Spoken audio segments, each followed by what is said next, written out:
Hi friends, நாங்கள் பெரம்பூருக்கு shopping பண்ணலான்னு சொல்லிட்டு போனோம்.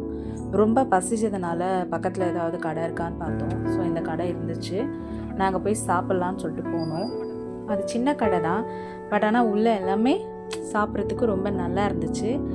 அங்கே கொத்து பரோட்டா போட்டுருக்காங்க. ஸோ எனக்கு ரொம்ப அந்த சவுண்டே எனக்கு ரொம்ப பிடிக்கும். அதை பார்த்தோன்னே செம்மையாக பசிக்க ஆரம்பிச்சிச்சு, அந்த ஸ்மெல்லு எல்லாமே. ஸோ அதனால் நாங்கள் உள்ளே போய்ட்டு சாப்பிட்லான்னு சொல்லிட்டு உள்ளே போய் சாப்பிட்டோம். நான் பரோட்டா தான் ஆர்டர் பண்ணியிருந்தேன். பரோட்டா மட்டும் இல்லை, ஸோ நிறையா ஆர்டர் பண்ணோம்.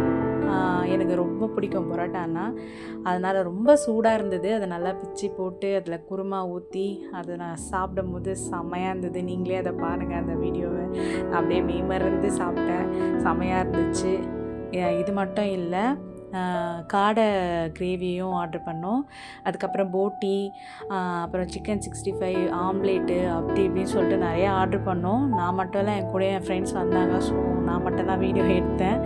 ஸோ நல்லா இருந்துச்சு சாப்பிட்றதுக்கு, ரொம்ப சூப்பராக இருந்துச்சு.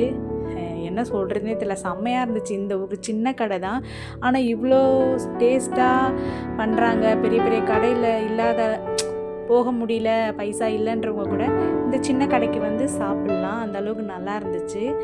இது தெரிஞ்ச கடை அப்படிலாம் கிடையாது. யதார்த்தமாக தான் நாங்கள் வந்தோம். ஷாப்பிங் முடிச்சுட்டு சரி சாப்பிட்லாம் அப்படின்னு சொல்லிட்டு தான் போனோம். சாப்பிட்டோம். சூப்பராக இருந்தது, நல்லா இருந்துச்சு. நீங்கள் பெரம்பூர் சைடு இருந்தீங்கன்னா போய் சாப்பிடுங்க. ஓகே, பாய்.